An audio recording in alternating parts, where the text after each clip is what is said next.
From LinkedIn News, I'm Leah Smart, host of Everyday Better, an award-winning podcast dedicated to personal development. Join me every week for captivating stories and research to find more fulfillment in your work and personal life. Listen to Everyday Better on the LinkedIn Podcast Network, Apple Podcasts, or wherever you get your podcasts.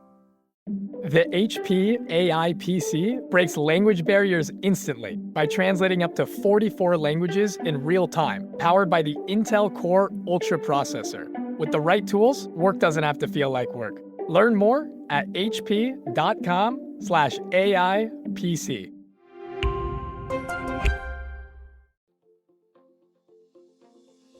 Hello, my fellow negotiators. Did you know I once had a listener share that after listening to our podcast, she was able to negotiate a $53,000 raise? And you know what I told her? Where is my commission? Just kidding.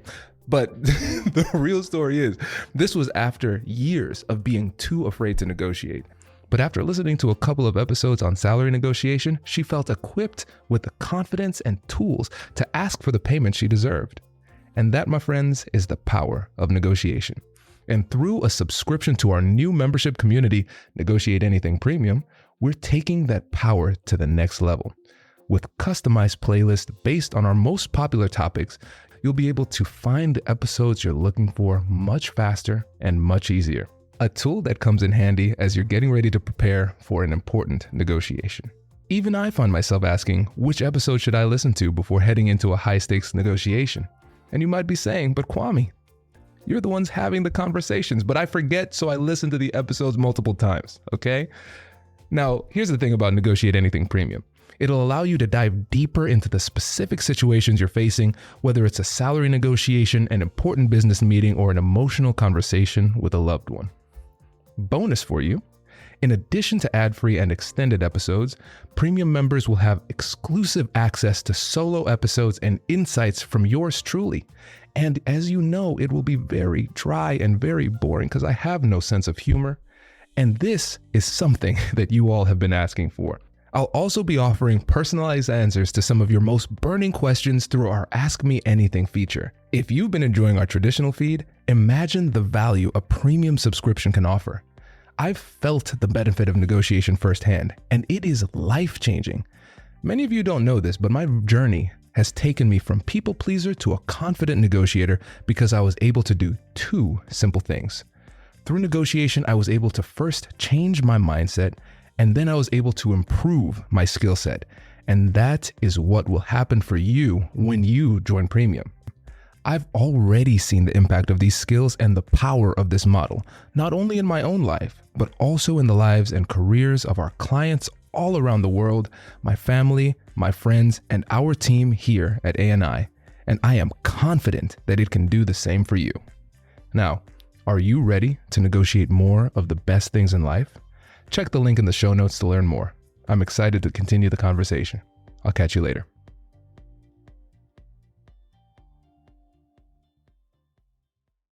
Derek, thanks for joining us today. Thank you for having me. It's a pleasure to be invited. Thank you. Yeah, it's a pleasure to have you. So how about you get us started by telling us a little bit about yourself and what you do?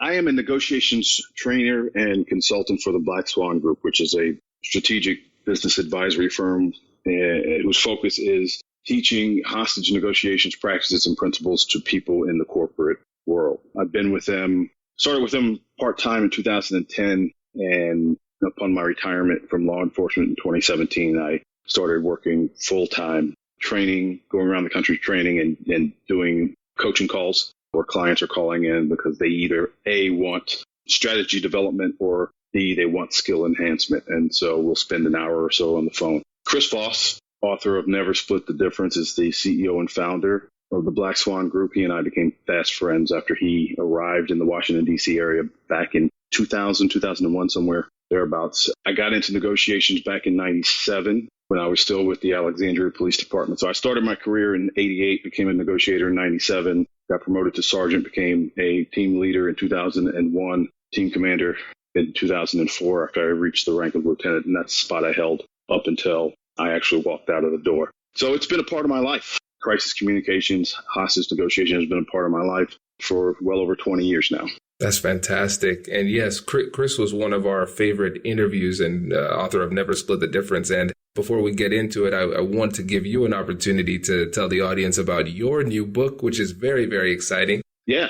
Ego, Authority, Failure, available to you in a softback on Amazon. I wrote the book primarily because there's a lack of how-to insofar as leadership books are concerned these days. And it occurred to me that if managers, bosses, leaders would treat their peers and their downliners with the same level of deference and subordination that we treat hostage takers, they will create a more collaborative environment, morale will be higher, and the performance of the team will increase. And it's all about how you talk to people, not so much what you say, but how you say it and what frame of reference you are operating from when you engage someone specifically in a difficult conversation. So Ego, Authority, Failure is a great standalone, but it also supplements Never Split the Difference quite well. It's a if I do say so myself, it's a great addition to our library. Fantastic. Yes. And so listeners, make sure you check that book out, available on Amazon.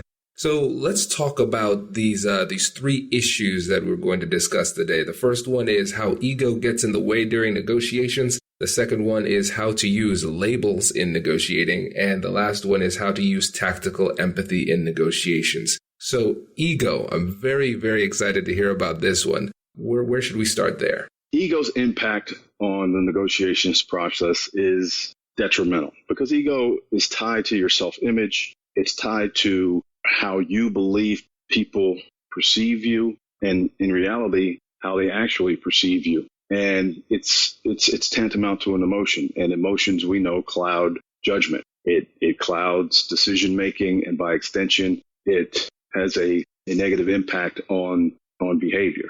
So ego is viewed from our perspective as one of the many emotions that must be dealt with when you are engaged in a difficult conversation. Take negotiation out of the lexicon and just insert difficult conversation, because in essence, that's what a negotiation is, a difficult conversation. And in those difficult conversations, oftentimes each side is feeling a certain level of threat, a certain level of danger, a certain level of risk. And those who are ego inclined tend to push harder, tend to talk louder, tend to demand more, which is a recipe for disaster if you're trying to come to a collaborative agreement. And so my advice to all of the clients that call in, and the first thing they have to do is control themselves. Control yourself and then begin to control the circumstances. Because if you can't control yourself, you're going to become part of the problem. And that's taught to clients who are calling in for coaching advice, and that's taught to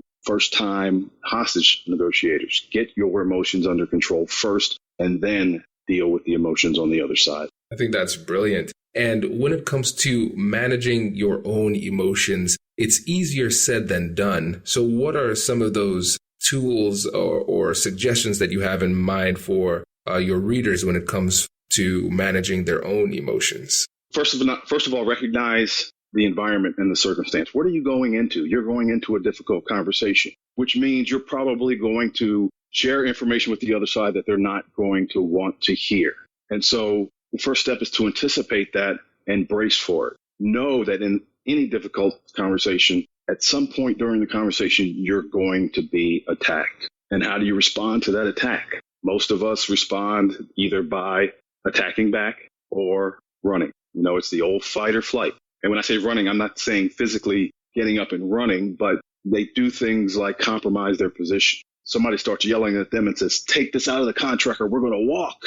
And it makes people uncomfortable. Right. And when we are uncomfortable, what do we want to do more than anything else as human beings? We want to get comfortable again. What's the fastest way in a difficult negotiation to get comfortable again? Compromise. Take the clause out of the contract. Cut a percentage. Drop the price. Whatever the case may be. And assertive, aggressive negotiators know this. That's why they yell. That's why they use it as a manipulative tool, because they know that for most it's going to cause an emotional reaction. And reactions that are born out of emotions are usually the wrong move. Exactly. So the mantra is know that it's coming, brace yourself for it, prepare yourself with labels so that you can label the emotions that are coming from the other side and diffuse it and return that person to a normal functioning level. I love this. This is a really great point. And when it comes to negotiating, one of the things that I've always kept in mind is never trade substance for emotions. And so when people are highly emotional, like you said, they're very aggressive and they're using that emotion to create pressure inside of you. And then they're banking on you making a mistake where they say, all right, okay, I'm feeling this emotion. I will give up this substantive thing to the other party in order to alleviate that emotional pressure that's inside of me. That's the trade that's happening. And whenever you find yourself in that position, it's difficult. And I really love what you said about the expectations and managing your expectations going into the conversation, because a lot of times I think our ego makes us believe that we are so right and the things that we are going to say are so profound that they will have no choice but to capitulate under our greatness. Right. And then when it doesn't happen and they fight back, then we're shocked. Yeah, you're totally thrown off your game. You're totally, because here's the problem with logic. None of us are logical. Right. Right. As human beings, we do not make decisions without an emotional component attached to them. And so if I tell you that I'm logical and you say, no, wait a minute, Derek, I'm logical, and our logic doesn't line up, somebody's thinking is faulty, right? Mm-hmm. So it's very difficult to hang your hat on a logical argument, because most of us aren't operating from a position of logic, especially when we get into a difficult conversation. But by and large, most people prepare for negotiation thinking about what am I going to say, as opposed to what am I going to be listening for. I love that. I love that. One of the things that I've noticed with ego is that oftentimes when we allow our ego to guide what we say, the things that we want to say are meant to either lift us up or at the same time put other people down. And oftentimes when you filter what you say through, what is the persuasive purpose of this? What is my goal? And then you analyze it, it would be really surprising to you to recognize how much of what you want to say is simply as a result of ego, because you want to look better than the other person.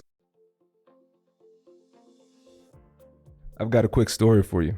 So I was at this keynote and I talked to a listener and he said, Kwame, I love the podcast, but my favorite part, man, I love those commercials. And I said, I don't think this is a true story. And now let me tell you about Negotiate Anything Premium, where you can listen to your favorite Negotiate Anything episodes ad-free. With a subscription to Premium, you can get access to more insights from your favorite experts and ad-free listening and extended episodes. Bonus, you'll also get access to exclusive episodes and personalized advice from yours truly. If you've been looking for an easy and affordable way to level up your skills and negotiate more of the best things in life, join our premium community. Now, for that gentleman in that fictional story, this ad's for you. And for the rest of you, I'll see you in premium.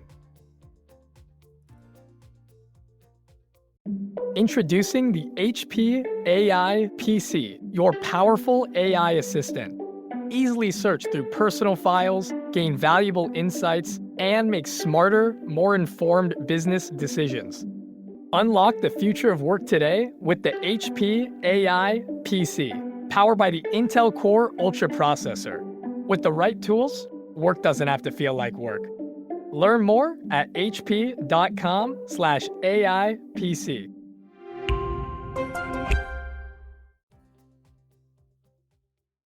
Right, because when we get promoted, we think that by virtue of our station within the organization, that we're supposed to be know-all, see-all, infallible. And at the end of the day, this is going to get done because I said so. And one of the problems that most organizations have is that those are the people that get promoted rapidly within the ranks. And the downliners see that, and we start to cultivate a culture and an attitude where they think that that is what it takes to get to the top of the mountain. And all of a sudden we're breeding leaders after leader after leader, generations of leaders that are coming up with the same toxicity and heavy-handed management style that is just it's counterproductive to the effective operations within the organizations. You know, there's been study after study done that People are not bailing out on jobs because they hate the job. They're bailing out on jobs because they hate the leader. And so ego and authority are not inherently bad. You need some of that. When the enemy, as Colonel George Reed told me, when the enemy is inside the wire and you're passing out the last rounds of ammunition, your ego and authority better be front and center because of the urgency. But most of us are not making urgent decisions 90% of our day. And so my point is we have time to sit back and really understand the perspective of whoever you're delivering the message to. Yes, you're going to have to cut costs. Yes, they're not going to get the raise that they thought that they were going to get at the end of the performance year.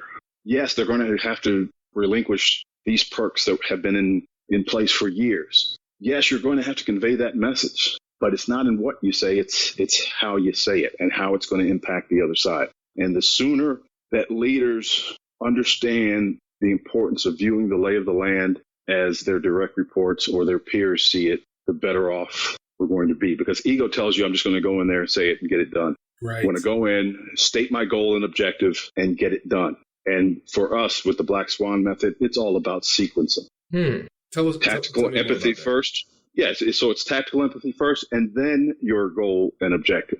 You got to deliver bad news to some team members. The first 80% of the conversation shouldn't even be about the goal or the objective. It should be about them. That's hostage negotiation 101. Forget about your goal and objective and understand the frame of reference of whomever you're dealing with. But in leadership, in negotiations, we hear stories all the time where people want to run into the room and throw all of their goals and objectives and supporting data, all of their logic on the table and say, here, Kwame, this is why you should do X. And then you get pushback from the other side and you're trying to figure out, where is it coming from? It's coming from the perspective of the person who feels slighted because you haven't taken the time to demonstrate that you know what they're going through, how this is going to impact them, et cetera. Right. Man, I love this, especially when it comes to understanding the perspectives of the other side. That can be difficult, especially when you have a different perspective. And when you're listening and you hear something that is counter to the way that you see it,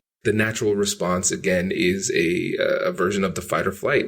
You fight back. Well, actually, on that point, blah, blah, blah. But at this point, what we're doing, again, utilizing the tactical empathy at the beginning of the conversation, it's not about countering what they're saying at this moment. It's about seeing things the way that they see it. And one of the things that helps me is I think of it like a story. Some stories are fiction and some stories are nonfiction. And regardless of how I feel about their perception, I am going to eagerly listen to their story just so I can see the situation through their eyes. That's right. And when you engage in these conversations, you're making yourself smarter. Yep. When we engage in this type of dialogue with someone, we're learning things. There are things, when you're dealing with a counterpart, there are things that are going on with them. I don't care how much due diligence you've done. I don't care how much research you've done. But there are things that are going on with them that you will not find in the public space. There are things going on with them that you will only find out if you engage them in dialogue. And the beautiful thing about it is that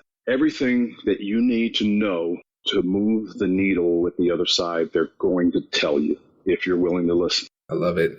Now I know we've mentioned labeling a few times, but I want you to tell the audience a little bit about that and what the benefits are of labeling. All right. So labeling comes from emotion labeling, which is a part of the active listening skill set developed in the 1950s by Carl Rogers for use in psychotherapy, stolen by law enforcement for our use in like the mid 80s or so. And it had seen increased use in the business world since the mid 2000s. Labeling is a derivation of emotion labeling. At Black Swan, we dropped emotion off of the labeling because in the business context, you're going to be labeling more than just emotion. You're going to be labeling circumstance or dynamics or driving forces. And it's important because it's the easiest and fastest way to begin to develop rapport. Simply telling your counterpart, it looks like, it seems like, it sounds like, or you look, you seem, you sound. Great way to start, very effective throughout the course of the discussion. In fact, the proper use of labels will minimize your need to ask direct questions. Tell me more about that. So you tell me that I don't like traveling to Chicago in the winter. Now, the natural question that people will think of is, why not? Or what about traveling to Chicago in the winter gives you such pause? But I could label it and encourage you to give me more information, and it'll sound just like a question. I could say, sounds like you hate cold weather. Yes, that makes sense. Or I could do what we call a mislabel and label something that I know not to be true, just get you to correct me and give me more information. Same example, I could say it sounds like you like cold weather. I know that based on what you just said, I know that's not true, but it's going to encourage you, number one, to correct me, because that's what we love to do as human beings. Correct somebody, show them how brilliant we are. So it's going to provide you an opportunity to correct me, stroking your ego, and provide you an opportunity with giving me more information about the state. That's brilliant. Yeah, the mislabeling people is an underutilized and overlooked tactic, but it's so powerful because it makes the other side feel as though they're finally in control. Oh, okay, I get to correct somebody. Because if you look back over the course of our lifetime, in our childhood, it's the parent who corrects the child. It's the teacher who corrects the student. And so now it follows that same pattern. Now it's me correcting you, so now I feel more powerful. And when I feel more powerful, I feel safer. And when I feel safer, I'm willing to share a lot more information. And chemically in the brain, you feel better. Mm-hmm. Chemically in the brain, I'm moving you ever so subtly towards that positive frame of mind. And your brain works 31% better when you're in a positive frame of mind. And so when I'm conveying a difficult message, whether it's in a negotiation or in dealing with something inside the workspace, I know that if I get you in a positive frame of mind, your brain is going to work that much better.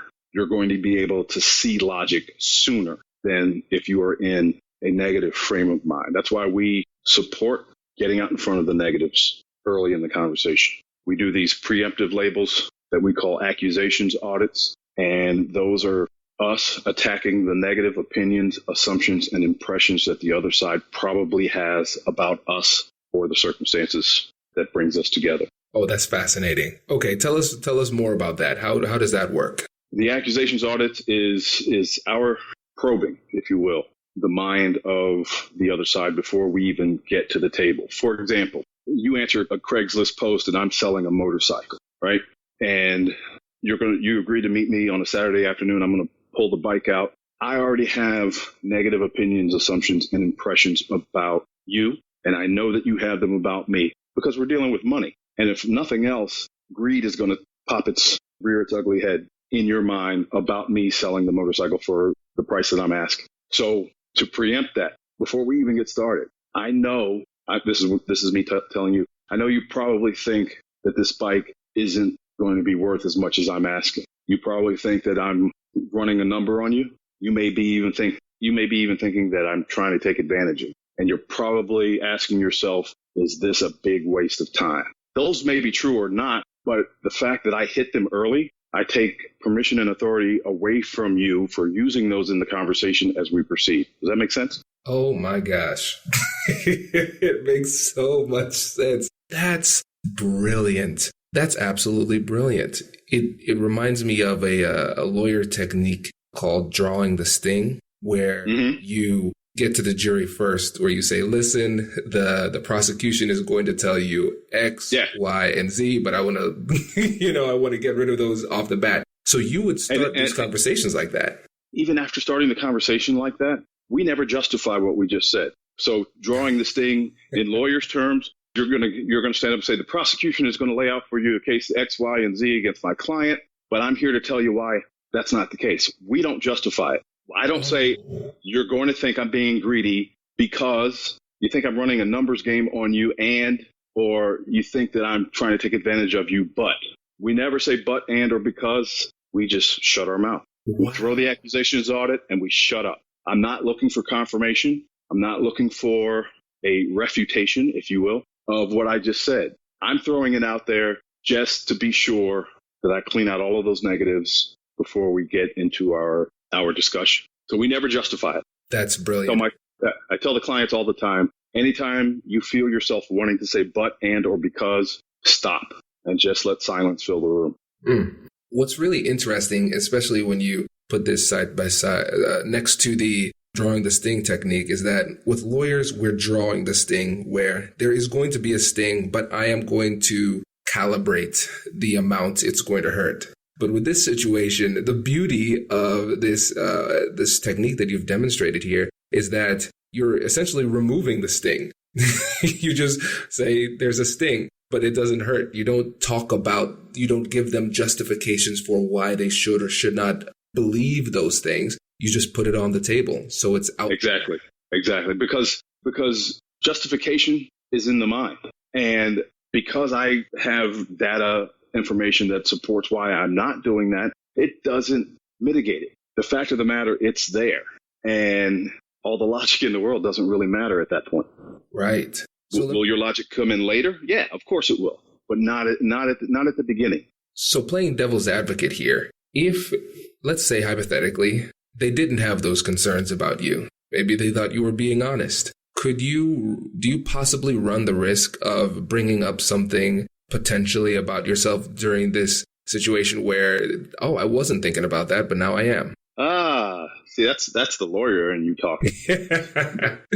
You're not going to introduce a negative that's not there. Ignoring it will guarantee that it stays. You will not produce one if it is not there. It's the equivalent of if somebody is, in my old world, if somebody was exhibiting suicide ideation, but we really don't know if there's a means to actually complete it. If I'm engaging this person in conversation, I'm going to ask them directly, are you thinking about killing yourself? The people who are really thinking about killing themselves will tell you, yes, I am.